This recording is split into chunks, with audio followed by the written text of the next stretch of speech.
Terus terang saya kecewa dengan pernyataan dari salah seorang anggota Majelis Ulama Indonesia ini yang rasanya adalah rasa bangser. Artinya dia seolah-olah membela apa yang dilakukan oleh bangser. لبيك اللهم لبيك لبيك لا شريك لك لبيك إن الحمد والنعمة لك والملك لا شريك لك لبيك اللهم لبيك لبيك لا شريك لك. Ada juga Kiai Haji Marsudi Syuhud, Wakil Ketua Umum MUI. Assalamualaikum, selamat pagi Pak Kiai. Assalamualaikum Pak Kiai, sehat Pak Kiai. Waalaikumsalam warahmatullahi wabarakatuh. MUI dalam hal ini menyikapinya seperti apa Pak Kiai? Ya, yang terpenting tadi sudah ada saling memahami. Yang terpenting sudah saling memahami antara bangser atau lainnya. Yang nomor satu. Nomor dua, karena ini wilayahnya wilayah publik, ketika pengajian itu kan adalah pengajian umum.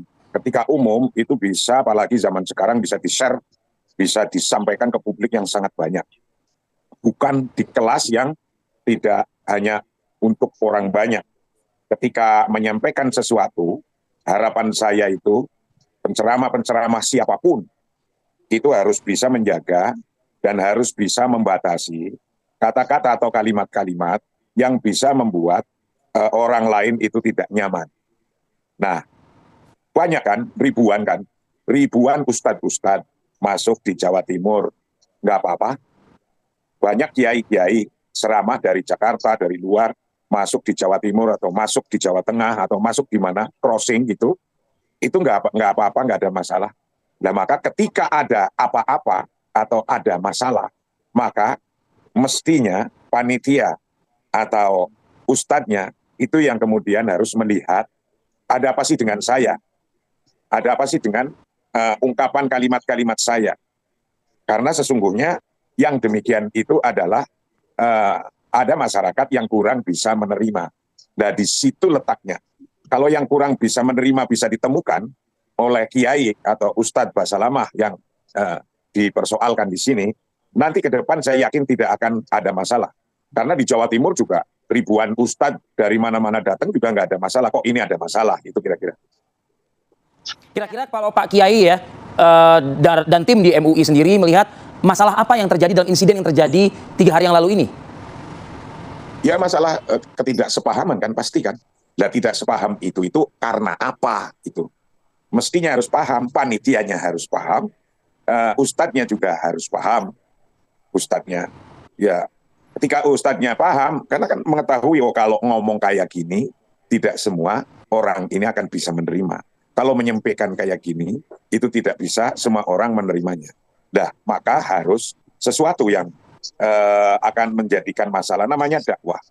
Dakwah itu mengajak kepada yang baik dengan cara yang baik, mengajak kepada yang sesuatu yang tepat dengan cara yang tepat.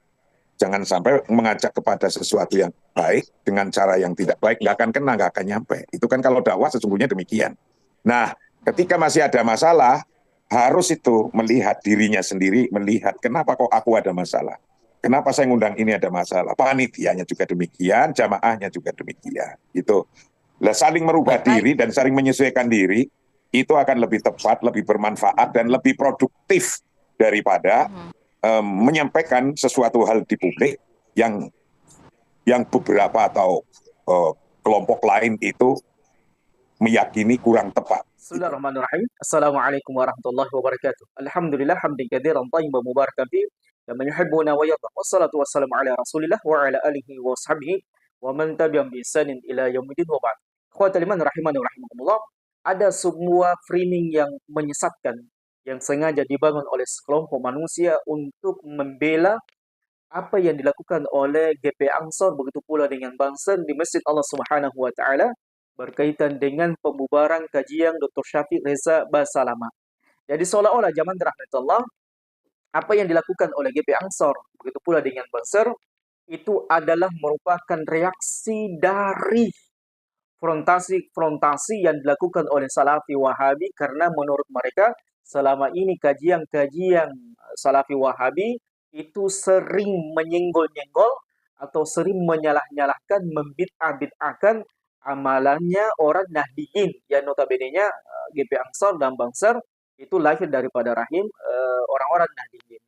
Maka zaman dirahmati Allah Subhanahu wa taala, perkara ini sebenarnya sangat kemudian kita sesalkan. Kenapa ada framing atau opini yang dibuat seperti ini?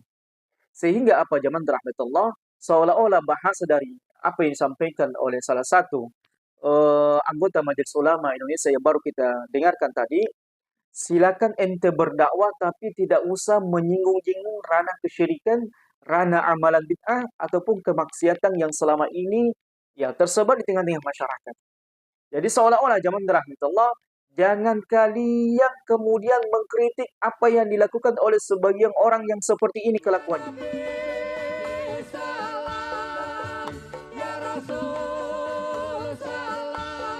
Jadi jangan kritiki joget-jogetan, jangan kritiki orang-orang yang kesurupan dalam ketika berzikir kepada Allah, kemudian dandut-dandutan, joget-jogetan atas nama salawat. Orang-orang kemudian mendatangkan biduan atas nama perayaan Isra Mi'raj.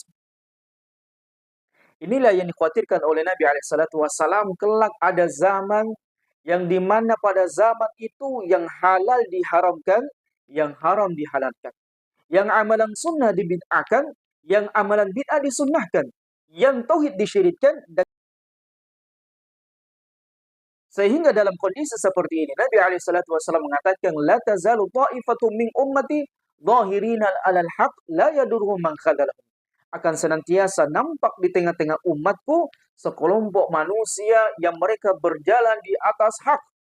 Meskipun banyak rongrongan, meskipun banyak orang yang mencibirinya, menyudutkannya, memprovokasinya, menyudutkannya, menghinanya, memfitnahnya, la yadurhum man khadalahum. Kata Nabi SAW mensifatkan kelompok ini tidak akan pernah memudaratkan apa yang mereka lakukan, yaitu musuh-musuh sunnah Nabi SAW, musuh-musuh yang tidak menyenangi dakwah tauhid, dakwah sunnah Nabi SAW, dan dakwah yang mengajak kepada kebaikan. Hatta ya'tiya amrullah wa hum kadzalik. Sampai datangnya keputusan Allah Subhanahu wa taala, mereka tetap istiqomah dengan kebenaran di atas sunnah Nabi SAW. Maka kita berdoa kepada Allah Jalla Jalaluhu, semoga kita termasuk di antara orang yang disebutkan oleh Nabi SAW, yaitu manusia yang senantiasa tegak di atas sunnah Nabi SAW, yang senantiasa berjalan di atas tauhid yang benar, di atas ketaatan, di atas sunnah Nabi SAW. Walaupun mungkin ya sebagian orang ini seolah-olah membuat opini Salafi Wahabi radikal, Salafi Wahabi pemecah belah umat, Salafi Wahabi itu suka membid'ah-bid'ahkan, suka mensyirik-syirikkan, mengkafir-kafirkan. Padahal kalau ingin kita menyaksikan dengan kepala akal yang sehat, dengan hati nurani, kebanyakannya mereka amalan-amalannya ini memang penuh dengan hal-hal yang berbau mistik, penuh dengan hal-hal yang berbau kesyirikan. Ayo podo ilingo kita manggon tanah Jawa, cimate kalimo soto asyhadu alla ilaha illallah, la ilaha illallah. Penuh dengan amalan-amalan maksiat yang dibungkus dengan salawatan, orang joget dandutan di atas nama salawatan, orang kemudian ikhtilat campur baur laki perempuan atas nama salawatan, orang kemudian bersalawat dengan merokok. Apa ini zaman dirahmati Allah? Apakah seperti ini ajaran Nabi SAW? Apakah seperti ini yang dituntunkan oleh Nabi SAW? Na'udzubillah, thumma na'udzubillah. Sehingga zaman dirahmati Allah, kalau kita ingin ya, setiap orang itu bebas untuk melakukan apa yang mereka lakukan, maka akan muncul seperti ini.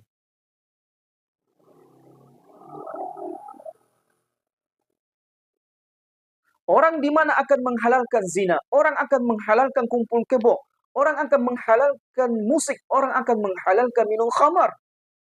Luar biasa kerusakan umat di sekarang ini. Ketika para da'i-da'i Salafi Wahabi, mereka mencoba membungkam mulut-mulut mereka, mendiamkan mereka, dengan mengatakan ini banyak da'i-da'i yang masuk di sebuah tempat, tapi tidak ada masalah. Tetapi kenapa ketika Salafi Wahabi ini masuk, Banyak masalah. Karena Salafi Wahabi, mereka berjalan di atas sunnah Nabi SAW, di atas amar ma'ruf nahi munkar, berjalan di atas bagaimana menasihati umat.